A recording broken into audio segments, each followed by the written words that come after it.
Today's episode is sponsored by our good friends at PGX Comics, the Gen X place to get your comics graded and in case, shipping nationwide.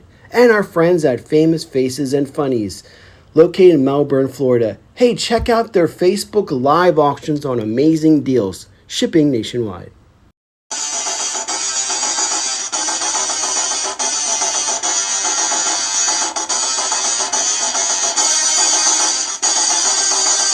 Hello and welcome to another exciting episode of Codename New to Vero 2. Hi, I'm your presenter, Shabu RU. We're going to do our monthly pickup video where I showcase some of the books that I picked up during the course of this past month. Now, to all those that are new, sometimes they're the new books or sometimes they're old books.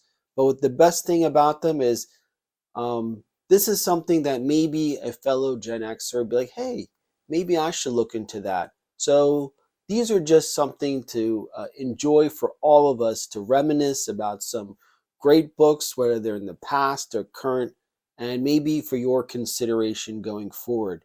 Now, I'm going to make a couple announcements real quick. I have not been doing much YouTubing in the past few months. My last appearance was on Cobra Convergence, and I did that out of respect for our good friend, a Hooded Cobra Commander 788, and to be participate in Cobra Convergence. The truth is that I've been kind of fed up with the GI Joe community. And this is something I knew going in, and actually Forum BX257 kind of warned me about, and I knew full well that we have a lot of people that are narrow-minded and do not because of my name and my appearance, they figure that, I don't know shit, because I'm not, what would I know about a real American hero? And that really pissed me off. Like, considering, the people that did it didn't serve or didn't do nothing to contribute to this country where me and my family have. So that really pissed me off. And it's like, I have just under 1,000 subscribers. And I've been doing this in 2015, and some people that I helped just blew right past me. So it's like, what the fuck is the point in doing this? But I decided to take a step back and kind of like, re-energize myself. I'm doing this for me. I don't, this is therapy for me. And I know I got a wonderful group of regulars that are just friends, like real friends. And I just want you to know that I greatly appreciate your support, your friendship since 2015. You guys are just awesome. And, your comments and everything, I learned just as much as you learned from me. So I'm going to keep going and doing what I want to do. And I'm just going to be to all those people. And yeah, so if other people don't want to invite me on their channel, like, or what have you, that's cool, man. I mean, I'm not here to, it is what it is. So you just got to be the bigger person and, just put uh, your good, face forward. And I think I've been dealing with all this racist bullshit my entire life. So I've learned how to deal with it, sadly.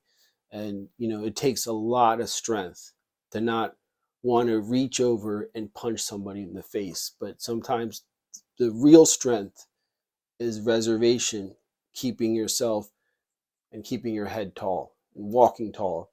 Deeds and actions are what matter most. It's easier to be full of compassion than full of hatred. So I'm going to stick to my core values and continue forward. All right, so enough of that stuff. What we have is some amazing books to check out. And we're going to start off with, I think I've already showcased this, but it's going to be in the next batch of books we're going to send to our grading partner, PGX. And that's another thing. I'm going to be exclusively working with PGX. Unfortunately, things with EGS has, sadly, it's just best for me to not work with, even though I was doing most of the work. They never promoted me. They never showcased my books. And,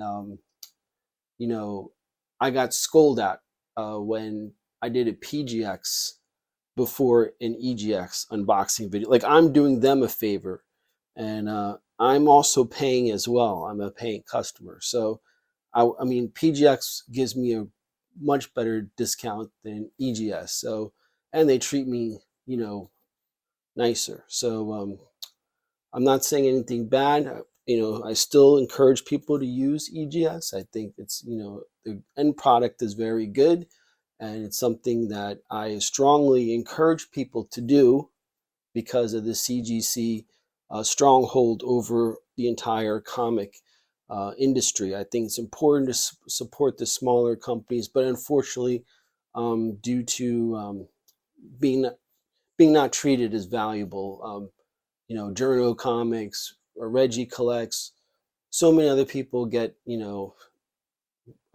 me, I'm just, so I think that it's best that I just exclusively work with PGX going forward. So with that, let's take a look at the first book. And this book has been making headways, believe it or not. It's going to be Dazzler issue number 1. This isn't a historic book, being that it's the first direct market book.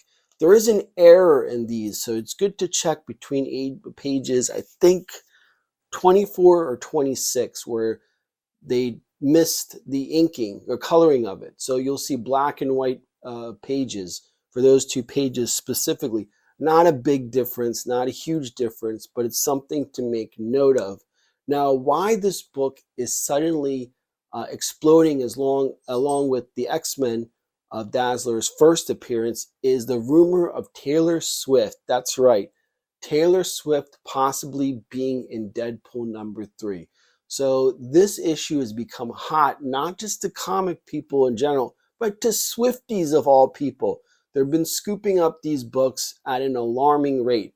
Everyone wants to get what Taylor Swift could be in. It's not confirmed. There was a picture of her dressed up as Deadpool during Halloween one year, and pictures of her backstage with some of the MCU actors and stuff. So there's a lot of rumors and speculations that Taylor Swift could highly possibly be in Deadpool number 3. We don't know, obviously, because of the strike and a stoppage of work where that's going.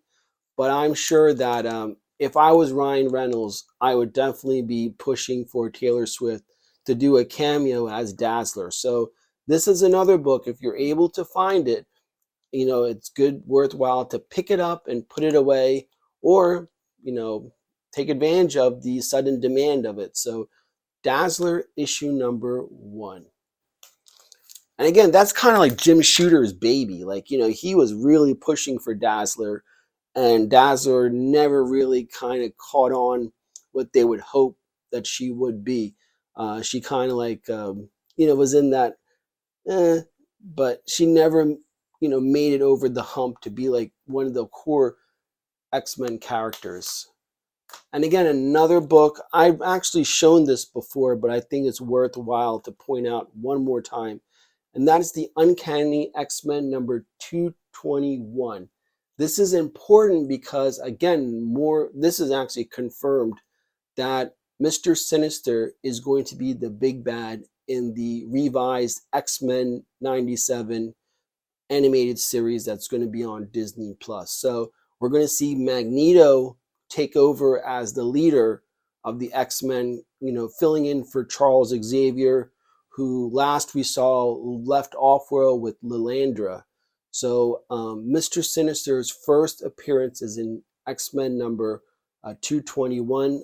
I think, what was the X-Men? 228 is when he made his first cover appearance, and we featured that issue during an unboxing of PGX books. So this is a book I would highly recommend people to spec on. So, I'm sure the Magneto thing is played out, so I have a feeling that not only in animated, but in live action, Mr. Sinister is going to have a really big presence with the overall mutants, X-Men type of storyline that's going to be created. So definitely pick up those 2 issues. Those are important. Now, we have the Ahsoka series, and a lot of people have had mixed feelings about it. Like, I was one of those Gen Xers that grew up reading books. I mean, in the closet, there's like a whole section of Star Wars books, and The Heir to the Empire is absolutely wonderfully done. That is my continuation. To me, that is canon. And we know that, that's all been relegated to legends. And we've also seen the big spike in Star Wars comics during the Marvel run. And it's just amazing. We went through the whole 80s, we went through the 90s, went through the prequels, and really there wasn't that much going on as far as Star Wars and comic books. This whole trend of Star Wars and comics has really boomed in the last 6 or 7 years. I think one of the top trending books is Star Wars issue number 43, the first appearance of Lando Calrissian. A lot of key books during the whole Marvel run. And you got to remember, for us Gen Xers, there's no internet, there's no nothing. That was our continuation of Star Wars. As zany as it was, we kind of knew that it wasn't, the real thing, but it was a story nonetheless. So a lot of us turn to the comic books to continue our Star Wars fun. Now, this book I'm going to show you is very undervalued, and one of those books that I think is going to be trending upward.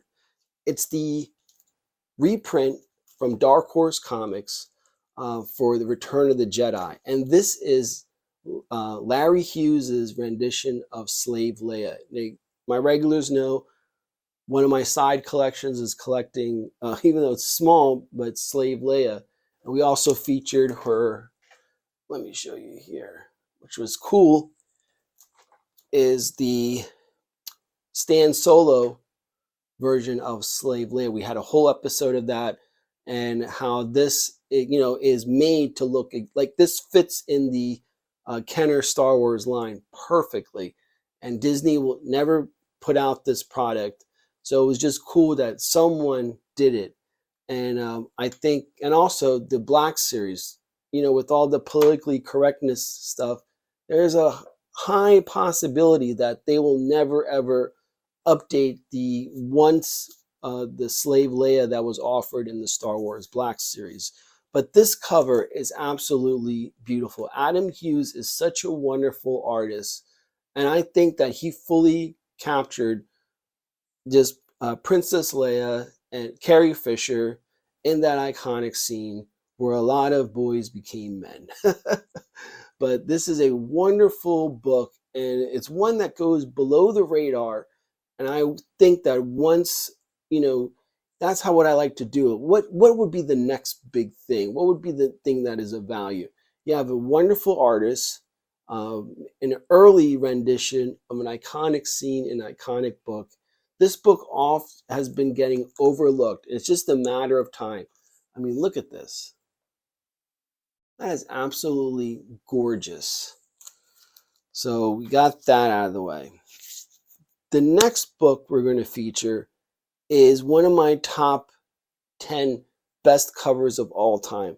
And it is the first reprint of Silver Surfer number 7. The Kirby artwork on this is absolutely, the original version of this, the Silver Surfer number 7, this is the masterpiece. So a lot of people be like, oh, but it is the carbon copy of that iconic cover. And I actually bought a share of this book. A 9.8 is on, Rally. It's basically one of those, it works like a stock where they actually sell shares of, I bought a share of Batman number 1. And then when it's sold, I got, just like a stock, I got the payout of it. And I bought Marvel Spotlight number 5, books that are in the thousands, you're talking about $50,000, possibly $100,000, and they kind of break it up like a stock. So I actually have 2 shares of this iconic issue. But to have the masterpiece version of this is excellent. This isn't by itself. This book is actually $100, and the fact that I found it randomly at a baseball card show of all things for $10 is absolutely, like, when I saw that, I was like, I couldn't pass this up. But I didn't have any cash on me, so my brother was kind enough. So this is a gift for my brother. So I think this is a great gift. And again, just the artists, the work of this. Nowadays, artists are using computers. But my whole thing is that once upon a time, someone would sit there, uh, come up with something in their head, and put pen to paper. And I think there is a romantic type of feeling of such organic process that some guy sitting there, a connection from the head down to their fingertips and touching something as tangible as a canvas or a paper and creating this wonderful artwork. That's why I collect comics now in my 40s and stuff, is because nowadays it's just someone taking one of those electric pens and just drawing on a touch screen, and that's how work is done in this modern era. And while that is great and all, there's something about the old way of doing things. And of course, this is the king, and you can't go wrong with this. This is a wonderful cover. This is also going off to PGX for grading. Beautiful, beautiful one. Nice lines, nice crisp. Even the fantasy masterpiece on the side here. This is definitely going to be a high grade book. So Silver Surfer, the masterpiece version, issue number 4. Definitely recommend if you're a fan of artwork and iconic issues at the Fraction. I don't think you're going to get it for $10 like I did, but it's still worth the penny because it's the first reprint, and it's a carbon reprint of that iconic issue. So even though you can't afford the $45,000 for this book, hey, getting this one now is advantageous, especially going forward. So that's that. The next book we're going to feature is something that I really, as you know, my regulars know, once upon a time I was a bass player in a college metal band in my youth. So music is very, very important to me. And I think this issue is one that is kind of going to catch fire. The fact that we're down to just 2 Beatles left on this earth. And this is one of the rare times that the comic world and the pop world kind of crossed over. In Batman issue number 222, which features the whole Paul is dead story. Remember that? Or we don't remember it because we were too young, but the whole notion that Paul McCartney, based on his Abbey Road appearance, not wearing any shoes, because that was the custom in British and in many European countries, is you're buried barefoot. So a lot of people assume that Paul McCartney was secretly dead. So this is kind of a spoof of that. And what better way? Neal Addams artwork. We recently lost Neal Addams in 2022, and a lot of his books have been spiking because it just sad that it takes, like George Perez is another one, that it takes them passing away. Those are the Gen X artists. Like, everyone's like Todd McFarlane, Jim Lee, Rob Liefeld, but you got to take it back. If these guys were around, they were just born in the wrong time.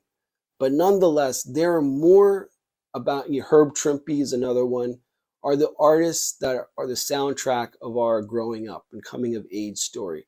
Not so much Jim Lee and Todd McFarlane, which was at the end of that, but the Mean Potatoes, these guys were really at the core of it. And this artwork is absolutely astonishing. Neal Addams, I love the Batman symbol back in the 70s. This was what, 1970, I believe.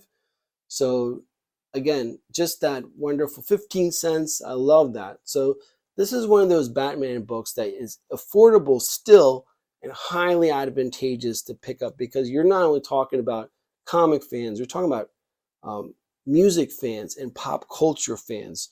So there's going to be a huge, huge increase in spike on this book. when you factor in all the variables, that makes this definitely a book to target and to add to your personal collection. Batman issue number 222. All right, so let's keep that notion going forward. And this is another affordable key book that often gets overlooked, but is starting to trend in the right direction. And I'm talking about Batman number 244, an early Ra's al Ghul appearance, a score off between Batman and Ra's al Ghul. We have to credit the animated series of the 90s for really galvanizing Ra's al Ghul, Talia al Ghul, that whole thing. And with Damon Wayne going to be making an appearance in the Batman Brave and the Bold, with James Gunn taking over as the DC main head honcho. This is another book. It's an iconic cover. Neal Addams gold. I mean, this is one of those books that you should definitely target and add to your PC while still somewhat affordable. Once this book gets graded, clean and pressed, you're going to see a huge spike in this book. Raw editions are also trending upward. All of these books are trending up, not down. And you have to think of that when you pick up these books. Obviously, there's certain books that, I think Batman number 227 is at the homage to Detective Comics. I'll have it up here.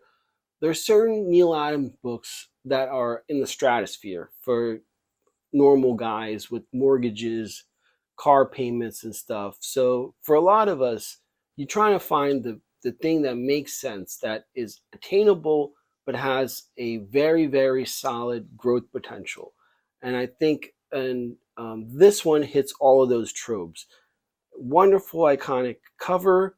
The artwork is absolutely astonishing. This is why there's been a huge resurgence of Neal Adams artwork.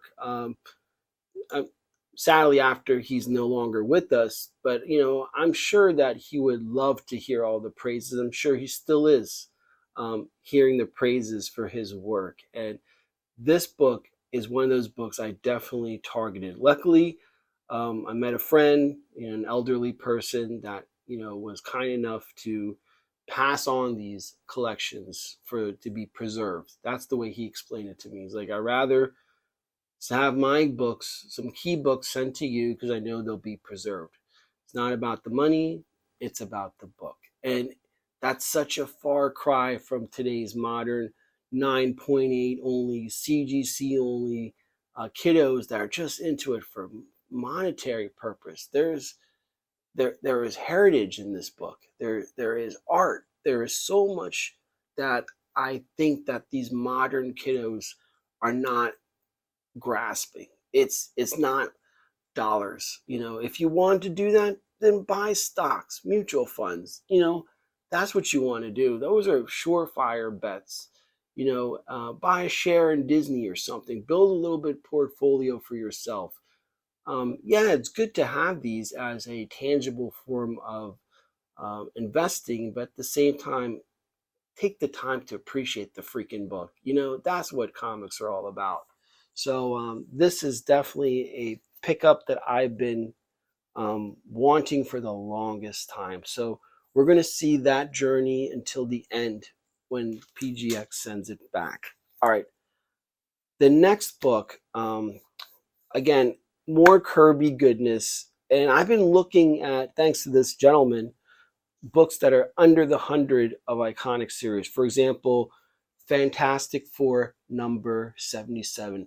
Now, this has a who's who of the baddies that we're possibly going to see in the MCU when Fantastic Four makes the big drop. And this book is laced with appearances. You had Silver Surfer, Galactus, the Fantastic Four, so many things. And this Jack Kirby cover is absolutely astonishing with the red and everything.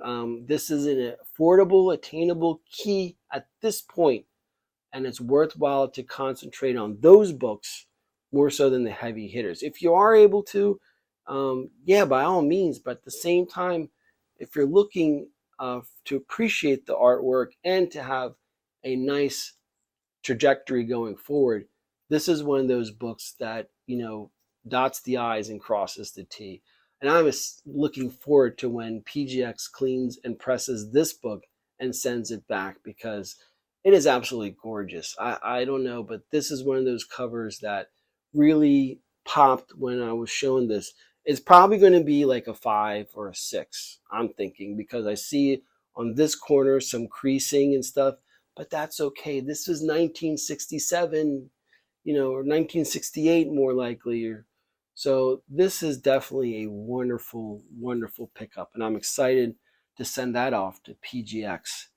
The next book we're going to feature is another under 100 key team ups, and that is X-Men number 34. So Mole Man is in here, and I think that this is another wonderful cover of the original X-Men team.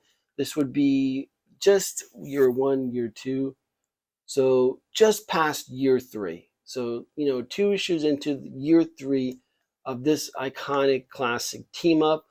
I like that, and that's where I've been kind of concentrating on. If I'm picking up back issues, it's the artwork, the significance of it, and whether it's going to have a nice, solid, steady trajectory as the years go on, because these are going to be in my personal collection, like many of my books are.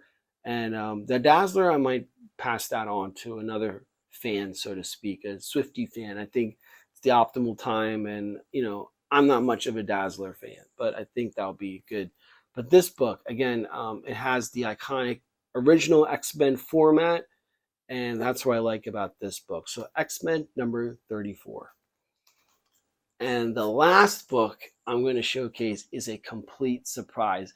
It's one of those happy mistakes that collectors live for when you're on the hunt, when you're on looking for something. You don't expect it, but it pops up. And I'm talking about Swamp Thing issue number 37. So this book has been trending. I think recently Comic Tom 101, this was on the top 10 trending, also in Go Collect as well.